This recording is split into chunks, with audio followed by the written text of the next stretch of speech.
place that is spoken about only in whispers.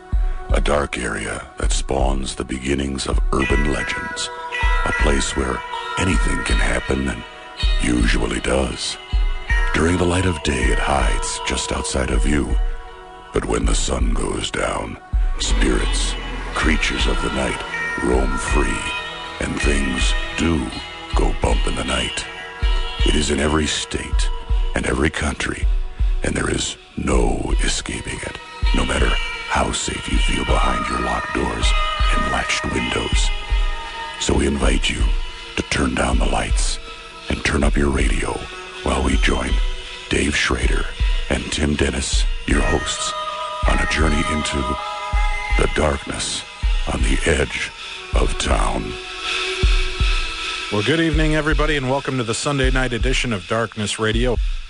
My name is Dave Schrader. I'm your host. Across the board from me, co-host and producer Tim Dennis. Good evening, Tim. Good evening, sir. Looks like we have Captain Candy Andy Pants, or Andy Candy Pants, sitting in the background helping us take calls tonight. Andy Candy Pants is in the house tonight. We are going to give away stuff tonight. We are. How about that? You like? Yeah, Andy likes when we give things away. He's dancing in his Andy Candy Pants right now. Well, listen, it's about approximately 6-7 minutes after 9 o'clock. Yep. Past my children's bedtime. Uh-oh. But I'm allowing my boy to stay up late this evening. So, ladies and gentlemen, for the first time, please welcome to the Darkness on the Edge of Town Paranormal Radio Show, doing our special Book Critic of the Week, my son, Nathan Schrader. Good evening, Nathan. Hey, Dad. How are you, buddy? Good. Good. Now, I gave you a book a couple weeks ago called Who's Haunting the White House? It's like homework. Exactly. And because our good friend Jeff Belanger, who wrote the book, said that he wrote this book for kind of tweens, 10-year-olds and up to kind of learn about history and ghosts. So I gave you the book. Let me ask you, how long did it take you to read the book? It took me about a day because I couldn't put it down. It was great. I liked it. Really? Good deal. Did you, now was it scary at all to you, reading the book? I wouldn't say scary, but it was a really good book, and I liked it. All right. Well, I know you like history. Did you get a lot of good history stories out of the book as well and learn about a lot about the presidents and the White House? Yeah, I think it was good on history. It was pretty cool. It had a little bit of whatever you would call it. Okay, so you like the mix of the paranormal and the history angle that he put in the book for the kids? Yeah. Would you recommend this to other kids your age? Oh, yeah, I would. Okay. Now, let's see. What out of the book, what was like one of your favorite stories? Do you have a favorite out of that? I liked them all, almost the exact same, but I thought the Red Coat Soldier was really interesting. Oh, yeah, the Red Coat Soldier that's seen walking around the property on occasion, huh? Yeah. Good deal. So do you want, if Jeff comes out with other books like this, dealing with the younger age group, is that something that you would want to pick up another book and tell other kids your age to read? I would. Okay, good. You had to put a lot of thought in that, Uncle Chick. He's all, I guess. I would. Maybe. He wants to make Jeff sweat this whole thing. Make him sweat, Nate. Make him sweat. Yeah, there you go. Exactly. So out of the book, now it's not a real super thick book. Did you like all the artwork in there and everything? Did it really come alive? Did history seem to really perk up for you, being wrapped around ghost stories? Yeah. I thought that it was a good, like you said, it was a good mixture of a little bit of history and then a little bit of the ghost. All right. Using. So let's say if we're gonna put this on a 4-star scale, 1 star being it's a crappy book and 4 stars being it's a great book, how many stars would you give this? I'd give it 4. 4 stars. Wow. There you go. Very good. Hey, Well Nate, if done. you had one president that had to come back and haunt you, one president that's passed on that you'd want to meet, who would it be? It would be probably Mr. Lincoln. Mr. Lincoln. Wow. He's so formal, this boy of mine. He's showing respect. Well, son, thank you very much for the excellent book review. I'm glad that you enjoyed the book. We'll get you more copies of other books as they come out if you want to come back on the show and do more book reviews for us in the future. You want to do that? Yeah. All right, bud. Well, you have a great night. Sleep well, sleep tight, and know Daddy loves you. Okay, I love you. All right. Have a good night, bud. You too. Now, Jeff Belanger, Tim, is the author of the book, of course, that just got rave reviews here on Darkness Radio from my son, Nathan Schrader. Yep. Now, Jeff also, aside from being really good at researching history, unbeknownst to me, is also a songwriter. He is. Now, I gotta tell you something real quick. Normally, when you come to me and say, "Hey, I got a paranormal guest that wants to play a song," I try to run as far and fast away as I can. I know. I thought you were going to sweat it as soon as I mentioned that we had a show tonight. I kind of, I didn't tense up as much because when we were on the Queen Mary, right, Jeff did mention, I have the song you got to hear, My Christmas Tree is Haunted. Okay. So I was like, well, I'll get around to it. I told Jeff, I'll go to your MySpace site and see it. I hadn't done it yet until I loaded it into the system tonight. And I got to say, this is pretty good. All right. For a paranormal. Well, I'll tell you, we're gonna go right now. We're gonna go to this song. We'll come back. We'll talk to national news correspondent Bree Sanders in a few minutes. But ladies and gentlemen, straight with a bullet to the #1 slot on Darkness Radio's Christmas haunting songs, here is My Christmas Tree is Haunted.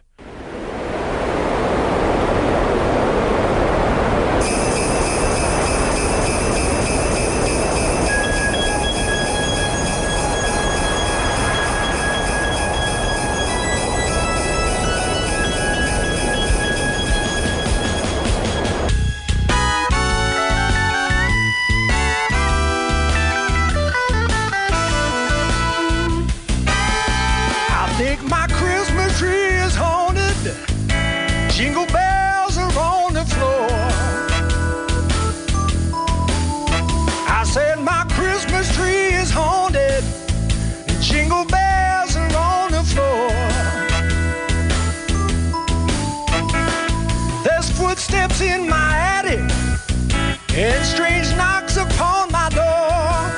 Who could it be? Well, there's tinsel on the treetop and the ground is snowy white. Yeah, there's tinsel on the treetop, the ground is snowy white. A shadow's lurking by my window, and it's giving me a fright. I think my Christmas tree is haunted.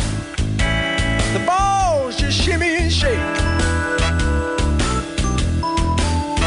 I said my Christmas tree is haunted. The balls just shimmy and shake.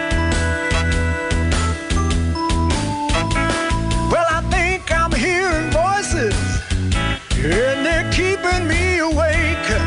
Why can't they just shut up? It's a festive kind of season. I don't know why the ghosts are here. I said it's a festive kind of season. I don't know why the ghosts are here. I've got some Christmas spirits. Those footsteps ain't no reindeer. You know what I'm saying? I think my Christmas tree is haunted. Half the twinkling lights are out. I said my Christmas tree is haunted, 'cause half the twinkling lights are out. I think it might be Grandma. Maybe the old girl's still about. She died last year, you know. Oh, sing your Christmas carol, son. No, not that one. I hate that one. Come on, sing me another one.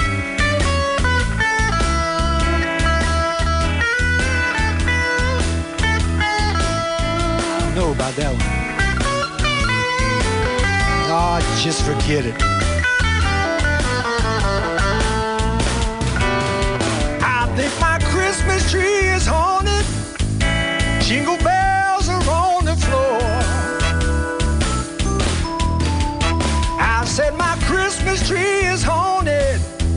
Jingle bells are on the floor. There's footsteps in my attic and strange knocks upon my door. Who could that be? Oh man, it ain't right. I shouldn't be scared like this on Christmas. I should be making merry and drinking eggnog, you know? Maybe I need to call me some ghost hunters or something. Whew. I don't know. guess I just got to learn to live with it, Well, Merry Christmas anyway. Merry Christmas.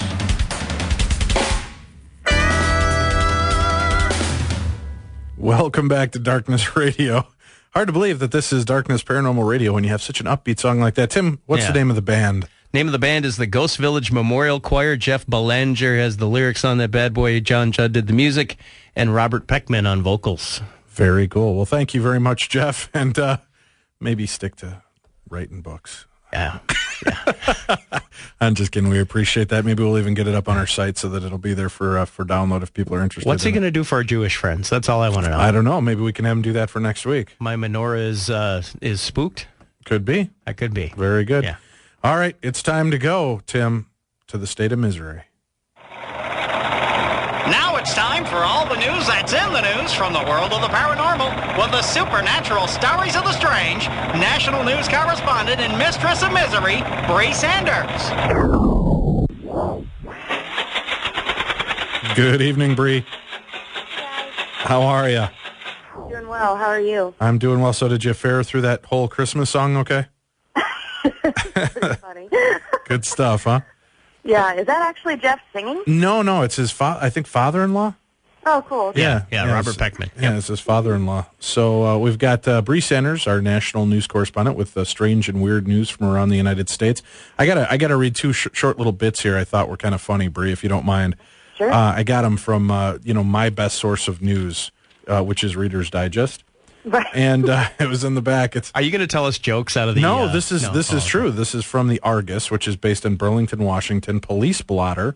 A citizen reported that 5 dogs had charged at him in a menacing manner. A deputy reported questioning the dogs in the neighborhood. They all denied involvement.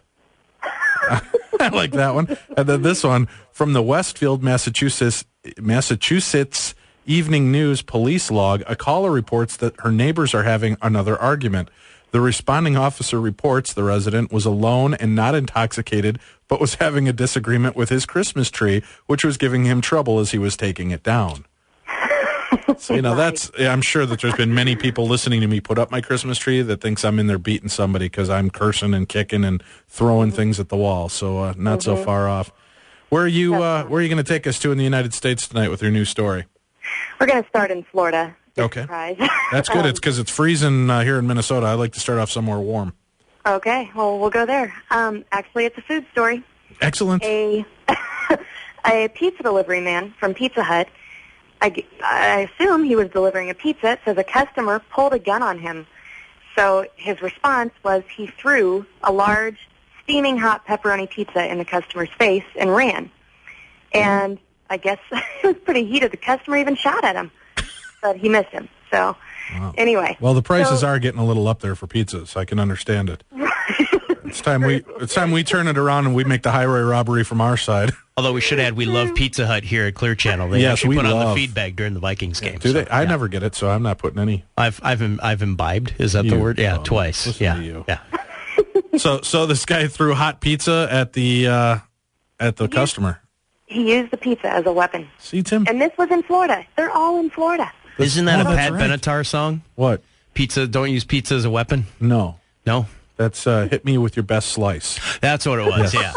All right, excellent. There's a song title for Jeff. Yes, exactly. Maybe we can get Jeff to start writing food news story songs for you, Bree. Right. All right. Where are we off to next? I wanted to throw this in. I'm really bitter right now because Dave, my car was stolen. Yes. About a week ago. Well, I saw this. I've had this little bit, and I don't remember if I put it in the show, but I wanted to mention it again even if I had because it's hilarious to me. This is in Warren, Michigan. A man was robbed in the street, and the victim actually turned out to be stronger than the mugger, and when the scuffle was over, the victim had gotten his money back, plus $30 of the mugger's money, and the mugger ran off. Nicely done. I know. That made me chuckle. Yeah, so how sad is that? A few days before the Queen Mary event, Tim, our lovely Bree was home sleeping comfortably and somebody stole her car. I think Bree needs to pull a Jack move and just take somebody else's vehicle. That's Even right. it up. Just swap out. Yeah. Yeah, there's a nice rusted out Yugo down the street. I've seen it there for a long time. I don't think they'd care if you took it. So it's like stealing, but you're not really breaking any major laws. It's a Yugo.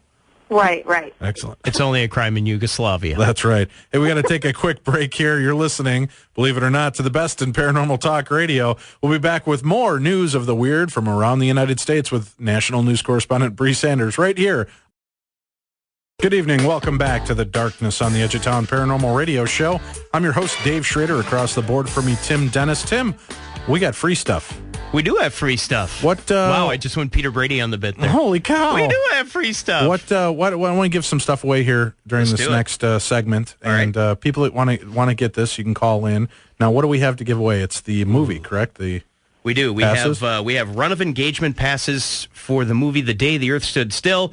It takes place at the IMAX Experience at the Minnesota Zoo, the Great Clips IMAX Theater at the Minnesota Zoo. Passes are good Monday through Thursday only. And if you've won something in the last 30 days, you are not eligible to pick up those passes. Once again, it's pass for 2 for The Day the Earth Stood Still at the IMAX Experience, Great Clips IMAX Theater at the Minnesota Zoo. You, too, will believe that Keanu Reeves can be an emotionless alien. So it's pretty much the way he's always been in his career. Pretty much, yeah. Well, give us a call if you want to go to that movie. If you'd like to see The Day the Earth Stood Still, we'll give you away passes. I think we have 10 passes for 2. Yeah. Yep. So you and a friend can go see this amazing remake of The Day the Earth Stood Still. If you're interested, again, you can't have won in the past 30 days, but give a call right now. Let's go back to our lovely Bree Sanders and the news of the strange from around the United States. Where are we off to next, Bree? This is just a funny story. I saw this in a little newspaper in Kansas City called Just a Free Fun Sheet.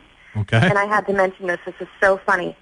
In Fort Lupton, Colorado, there is a judge named Judge Paul Seiko, I think it's pronounced. Okay.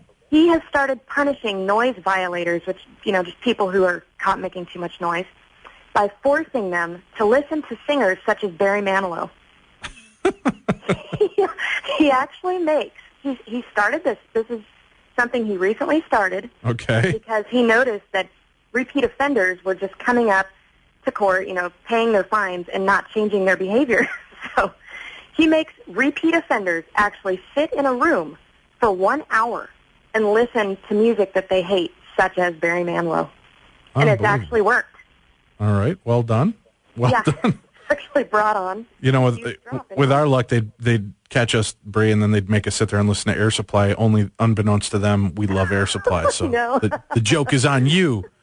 We'll be out causing more havoc. No, the joke is on you. Hey, stop it, Tim. Jerk. Hey, for all of you in the chat room, or if you're just listening online or listening and you'd like to join us in our chat room, go to darknessradio.com, and there you'll see a link to the live chat. Yes, tonight's show is live, folks. I'm watching you in the chat room. We're going to have Brian Riggy coming up at the 10 o'clock hour talking about ghosts, poltergeist, and other supernatural phenomena. And then in the third hour of the show from 11 to midnight, we are going to be joined by Zach Baggins and Nick Roth from the hit TV series on the Travel Channel, The Ghost Adventures. So stay tuned with us for that. Where are we off to next? I have a couple more goofy stories. We're going to Buna, Texas. In Buna, Texas, a man named Joe Richardson, I guess back in 1987, lost his class ring in a lake. He was fishing in this lake called Lake Sam Rayburn. And just this past week, a fisherman caught an 8-pound bass and discovered the ring in the fish's stomach. Get out of here. I'm serious. It's his ring with his name on it from 1987. That's unbelievable. It's unreal. Very cool. How crazy is that? Exactly. Where are we off to now? I wanted to mention this. This is funny. In a town, actually, we're going back to Florida. Okay, good. There's a town called Chamaquah, and this week they have a festival. It's a redneck festival for Christmas. Okay. They're putting up prizes that are for grabs, including a golden frying pan, a can of sardines, and a bag of pork rinds. And they have a redneck parade. And this went on this weekend, actually. And the parade took place today. The games today included redneck fishing, a mullet toss, cow patty bingo, all kinds of crazy stuff. So I just wanted to mention I thought that was pretty funny. But they are actually doing it for a charity. They raise money for local children. So well, it's always good when you can laugh at yourself, I guess. Nothing like shotguns, Billy Beer, and cousin loving. That's right. Yeah, While we're on the subject, we're going to have cousin swap love fair now. Where are we? What did you want to say now? You've got another one in that same vein? Speaking of rednecks. This is just kind of I thought this was sad, but this is happening in Florida, too, in Fort Pierce.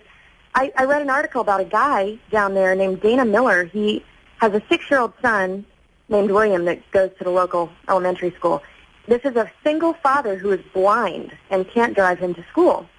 The school will not, as a courtesy, I guess they used to do pickups, even if the kids live within 2 miles of the school, but they've stopped doing that. They actually expect this blind single father to get his son to school. It's just crazy. It's like, it was just sad. I don't know. The guy lost his eyes in a military explosion when he was 19. He's a U.S. vet. And, Are you sure he wasn't just smacked in the face with a hot Pizza Hut pizza? Right, I know. I just wanted to mention it because I just think, I don't know. Seems like Florida's just nuts. It would seem. They're gonna stick it to the blind guy. You're gonna get your kid here no matter what, mister. Yeah. You better see things our way. No, bad taste of words. Where are we off to next? Let's see. Edgewood, New Mexico. This is actually about PETA. For animal rights activists, they found a way to carry their efforts with them to the grave. A New Mexico company is building all-wood human coffins in partnership with PETA, and they have slogans on them, painted on them, such as "Lifetime PETA member" or "I saved 500 animals." Another one is a slogan, I guess it's been a long-running PETA ad that says, "Told you I wouldn't be caught dead in fur." The coffins went on sale last week, and they're actually not too expensive, and the price includes a $75 contribution to PETA. And they make them out of, earth-friendly tools, I guess, no screws or nails. I don't know how they keep them shut, but whatever. Tongue and groove. I think that's what it is, right? Tongue and groove, Tim? I'm not a carpenter, but isn't that how you use the deals without the pins? Or they can use those little wood dowels, right? Yeah. That was my wood dowel sound. Was that a woodpecker or a wood dowel? A little bit of both. Okay. Don't judge me. That was a Ugandan woodpecker, I believe. Yes. So PETA's got coffins. Well, that's huge. PETA has coffins. And, we kind of talked about that a couple weeks ago. It's becoming really kind of trendy. It's weird. I mean... What, to die or be buried? Both. Okay. I mean, funeral homes offer stylized coffins with, like team logos and stuff on them. We've seen that stuff before, so... No doubt. Anyway, PETA's got a new one. Yeah. Tim's got his KISS coffin already reserved. I do, yeah. It's the Strutter 77 KISS coffin. Oh, yeah. That's it. Double platinum, baby. That's right. Where are we off to? Oh, you know what? Let's take our next break here. It's 9:30. You're listening to the best in paranormal talk radio with our national news correspondent, Bree Sanders. We'll be back with more strange and weird news from around the United States right after this. Welcome back to Darkness Radio. I'm your host, Dave Schrader. Across the board from me, Tim Dennis. Tim, I love that opening lyric. I'm not going to talk over it. Not going to step on his touchdown. No, man, it's the police. It's Sting. Yeah. El Sting. El Stingo. Speaking of El Stingo, let's go back to our lovely news correspondent. I know there's no correlation there, but I just had no way to tie it back into it. Ladies and gentlemen, from the state of Missouri, national news correspondent Bree Sanders. Bree, where are we off to next, ma'am? We're going to Utah. Excellent. There was... I hear there's good skiing there. Yeah. And we've given out all the passes to the movie folks, so you can stop calling in. We'll have something to give away in the next hour, so stay with us. We'll be back in the next hour. All right, go ahead. There was a letter to the editor in the St. George, Utah newspaper this past week that said, "Prophet shares grim forecast." And it was signed by Leland Freeborn, who is known to a lot of people as the Hr.1 prophet. Oh, okay. And he established himself as an international talk radio guest, and he also has a survivalist website that's had more than 100,000 hits. A lot of people know who he is, I guess. So This is basically what he wrote. "I think that you should hear what my opinion about the Obama election is. He claims that Obama will not be the next president because I think he's saying back in August, he was saying that if Obama lost, you'd see all these riots and, chaos would break out. But he's saying even though he didn't lose, he thinks that before Christmas, 2008, there are going to be riots. And he even quotes something he doesn't quote the Bible, but he refers to Peter 2:13 in the Bible, saying this kind of follows something that's along in that section. And he's kind of saying that these riots are going to encourage what he's calling the old hardline Soviet Guard to, seize the opportunity, drop nukes on the United States, killing about 100 million Americans. And his history, have you ever heard of this guy, Dave? Yeah, I have heard of him. I just can't put my finger on what the deal was, but I know that he's a pretty big deal out there. Yeah, he's basically, some of his history, he's a Mormon, a father of 12. He'd crashed his airplane in 1975 and had gone into a 3-week coma. And during the coma, he says that he went to the other side and emerged a prophet, basically. Mm-hmm. And he, at 66 years old, he's parted ways with the Mormon Church. He gave up all of his money and has just been spreading around his prophecies. And I think they're saying I think now he makes his living mainly on selling newsletters and survival information on his website and stuff like that. But he actually cites some of his successful prophecies. He claims that he offered O.J. Simpson's murder acquittal and Al Gore's winning of the popular vote in 2000. But now his current prophecy is he's had this recurring dream of seeing nuclear flashes in the West while shopping at a Walmart, actually, during Christmas. So, and he kind of refers to... So what you're saying is that we should keep him from Walmart at Christmas time? So that this prophecy cannot come true. Tim, get the battle gear on. We're going to stop the Padawan prophet? Something like that. Yeah, exactly. Padawan, yeah. So, and he claims that his dream is occurring this year in 2008. And he admits that he's issued similar warnings a lot of times before and that they didn't happen. And, he says prophecy is not an exact science. Well, then let me go on the record as saying I do believe that Barry Manilow could become the new ruler of what we will call Manitopia. I'm with you. I could be wrong. I mean, this is just a, skeptical deal. But Manitopia. You want to be a part of that world, don't you, Bray, Manitopia? Yeah, no, thank you. With the prime ministers of Swing Air Supply? Right. Yes. There's got to be a place for the Bee Gees in the cabinet somewhere. Oh, man. Well, I'd like to stick them in a cabinet somewhere. I'm sorry, go ahead. That's pretty much. That's all you got to say about that? He's handing out, you can go, I haven't actually visited his website, but... No, why would you? You're just a reporter. Hey, I just saw it. Anyway, it's the Padawan prophet, and I could actually send you a link to... Please, that'd be great, and we'll get it up on the site so everybody can not read it. That'd be... And for those who are interested, he is handing out brown medicine bottles filled with iodide crystals because it wards off the effects of radiation. So... Really? Yeah. And there's enough in those little medicine bottles to keep you safe from radiation? I or guess. Must you bedazzle yourself with them? Right.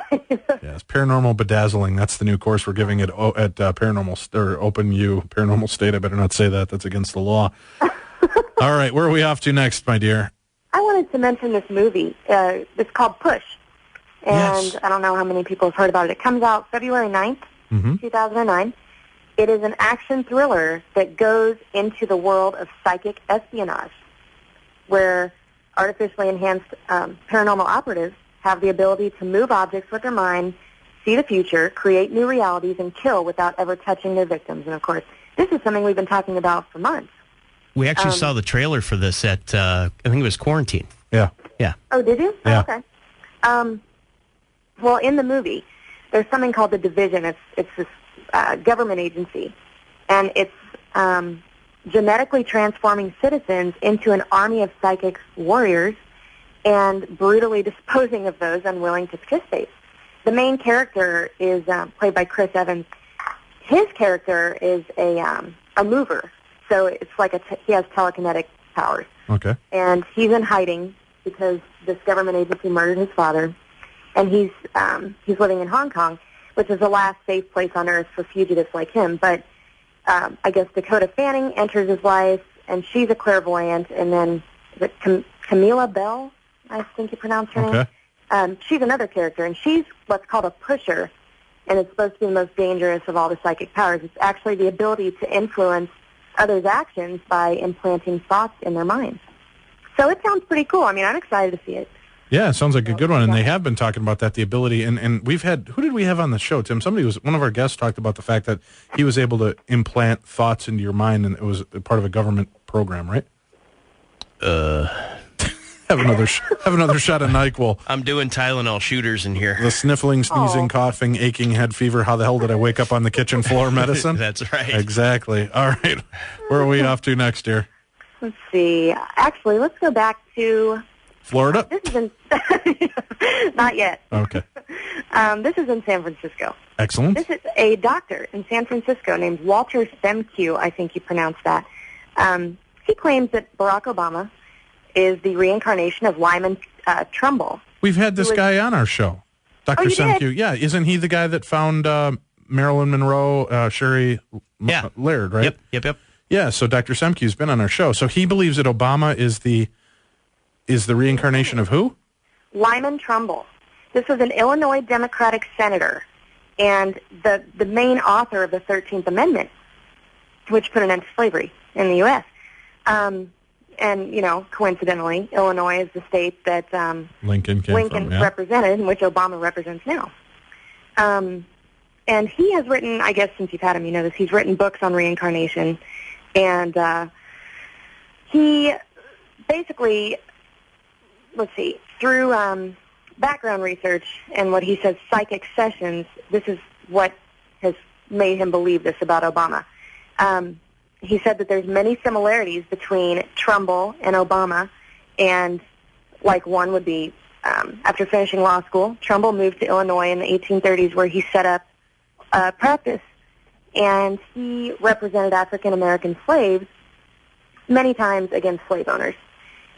He was a great speaker, and which, is, of course, just like Obama.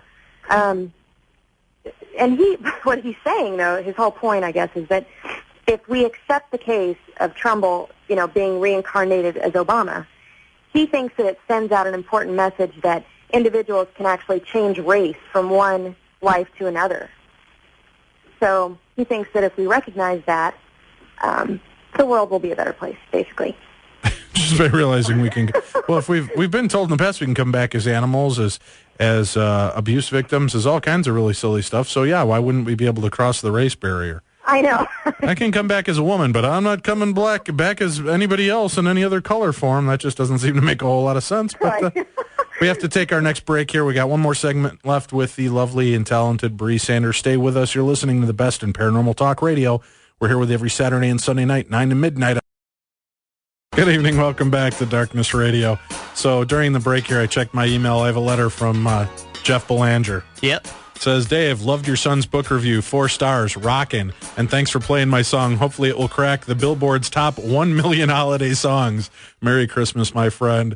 So let's see. And I totally could do a Jewish song. You just wait. All right. So we've got the challenge. So next week we expect one. It sounds like Donkey Kong. That's right. That's right. Nice. All right. We're going to go back to Bree Sanders with her final bits of wisdom of the strange and weird news from around the United States. Where are we off to next, Bree? We're going to go to Tallahatchie, Mississippi. Students at a Mississippi high school said that a fellow student spoke in tongues and made grave predictions for her classmates for 3 days. Some of these predictions actually included when the students would die. Yikes. Tallahatchie high school students called reporters from a TV station convinced that an evil spirit had taken over a girl named LaShundra Clanton. Students say she was speaking in a deep voice and sometimes spoke in tongues. She told students about little-known facts from their past and made predictions on how some of them would die. It made students cry and leave school, and some have not even returned.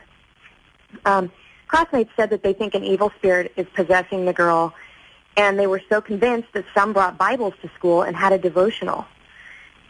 This girl, LaShundra Clanton, says that some people believe and some don't. She, acknowledges that they say it was the devil, but in her opinion, the devil only tells lies. She says that everything she said was the truth. She admits that she spoke in tongues and made predictions for her classmates, but she said it was God speaking through her, not the devil. She says she didn't cuss anyone out. She said if it was a demon, she would have torn the school up. So, yeah, it's nuts. Her mother also believes that God is using her to touch students at the school. The school doesn't know how to handle the problem. They're not, suspending her or anything, but... Oh, yeah, I mean, how can you suspend somebody for being psychic or speaking with God? I know, but it's... We'll have none of that God talk here, young lady. I mean, when other kids are too scared to come to school, it's pretty serious. I don't know, Tim. I don't know. If I could use that as an excuse to get out of school, I probably would have done that as well. Oh, yeah. I'm frightened. All right, what we do is we get LaShonda to tell us that we're going to die so we don't have to come into school, and we get a couple of weeks off for the holidays. We get some basic mental break pay. I think that's the way it went down. Okay, you're right. I knew it. See? Crazy. All right, where are we off to next? Let's see. There is a man named Timothy Murray who claims that he took some sand from a volcano in Hawaii, and ever since he did that, he's been haunted by a volcano goddess. He scooped up during a visit to the Big Island. I bet she's hot. Oh, I can't help it. He returned to his home in Florida. Of course he did. After he returned home, his pet died. He split up with his fiancée, and he was arrested by FBI agents. He doesn't Sounds say like why that was. Am I wrong, or is he living a country western song? He blames Pele, the volcano goddess, who apparently punishes people who take anything belonging to her. He decided to send the sand back and claims that since he did that, things have actually improved. That's interesting because Tim once stole soccer legend Pele's shoes, and Pele kicked him hard until he got it back. So both Peles are vindictive, Tim. Nice. We now know this about Pele. And now certain parts of my body look like a soccer ball. Yes. So what happened now? So he sent the sand back, and he put a note with it. Actually said, please take the sand and put it back somewhere on your island. I've had very bad luck since it came into my life, and I'm very sorry I took it. Please forgive me. Blah, blah, blah. And wasn't that an episode of the Brady Bunch? It was something like that, yeah. But it wasn't sand. It was the little totem that they found. Remember? And Greg wore it and then was surfing. And then he got tipped over and almost hit his head on the rock. Tim's in there shaking his head and being just disgusted with me that I know this about it. Tim, don't shun the knowledge, brother. Someday when we're fighting out for food on this planet and the whole world has been reduced to nothing but a game show planet to survive, right? And I'm the trivia guy on your team, yeah, you're not going to be scoffing. That's all I'm going to say. That's the question that's going to decide whether we eat or not that day, right? You never know. My God. All right, we've got time for a couple quick stories here, Bree. Where are we off to next? We're going to go to Massachusetts. There was a crocodile sighting in Massachusetts. And actually, Massachusetts, apparently, is known for its long history of out-of-place alligator sightings that trace all the way back to the 1930s. Earlier this week, a man saw a large crocodile swimming in Fisk Pond. Around 3:30, the man called the police. He said that he had seen an 8-foot crocodile swimming about 10 feet from shore, headed toward downtown, whatever direction that would be. The man left before police got there, but he gave his cell phone number and his name. Police searched the pond, found nothing, and about a half hour after they started the search, ended. But environmental specialists are saying if there really is a crocodile, it would be very lethargic because it's so cold. This is actually not the first time a reptile has been seen in a Massachusetts body of water this year. In July, several people said they saw a small alligator in a lake called Lake Washockum, and police never found it. So interesting, just a little sighting Well, there. Not too surprising considering people are, they're buying these pets and then they get too big for their homes, so they're dumping them in local lakes and ravines, and which is stupid because you know how many little kids like to wade around in these lakes, and some moron who got tired of taking care of his caiman or crocodile he bought off the internet, he just goes and dumps it in a lake? Yeah. The thought pops into my head every time I get into the Lake of the Ozarks. I don't know why. I won't swim in lakes. If I swim in my bathtub. That's it. That's the only safe place, and sometimes not even there. Shorter laps and you don't run out of breath as easy. That's true. Much shorter laps. Makes me feel like I've accomplished a lot more, Tim. Oh, yeah. Why not? All right. Where are we off to next? This is an article I actually saw while I was on the Cryptomundo website. Okay. And it's a little, I don't know, it's hard for me to paraphrase this, but basically what they're saying is some people believe that between December 12th and December 19th, a disaster is coming. There's a Native American curse. It is. It's called the next season of American Idol, I think. Isn't that kicking off now? Oh, sorry. Starting in January, the disaster begins. Okay. All right, so between December 12th and December 19th, right? There's a big tragedy on its way? I guess. Okay. There's an author/astrologer named Gary Cohen who recently wrote some of this. I'll kind of try to paraphrase it a little bit. But all right, we got about a minute here. Okay. He's speaking about how a lot of astrologers know that every 20 years, since 1840, the U.S. president elected during that year has died while in office. And that was the case until Ronald Reagan, who was shot and almost died, but he actually survived. So they think the curse ended with him. Well, this astrologer, Gary Cohen, believes that George Bush is in danger of not living out his term. I think we're more in danger if he does live through his term. Well, he believes he's either going to be assassinated or have a heart problem or something along those lines. Sure. But it's nuts. He's basically issuing out a warning. He's saying around the full moon, this December 12th, there are indications in Bush's astrological chart, the USA chart, the New York Stock Exchange chart, and the ACG lunation chart that all point to some major tragic event in this country. And they're saying there's significant data that all this, something about the moon right now indicates bridge jumpers, suicides, hostage situations. Well, now what's unnerving to me is at the beginning of this deal, you talked about the psychic who said something bad was going to happen to Obama. So what if, and I don't know this, and we don't have much time to explore this, but what if the bad news is something happens to Obama and we're stuck with Bush for 4 more years? The humanity. Ladies and gentlemen, thank you very much for joining Bree Sanders, our lovely national news correspondent this evening. Bree, we'll be back with you again next week. Definitely. Talk to you then. Thank you. And everybody else, stay tuned. We're going to be back with another great guest, and we're going to be talking about ghosts and poltergeists and apparitions. So stay tuned with Brian Riggy. He'll be right with us after the top of the hour. You're listening to the best in paranormal talk radio right here on your home for Darkness Radio every Saturday and Sunday, 9 to midnight, 100.3 K-Talk.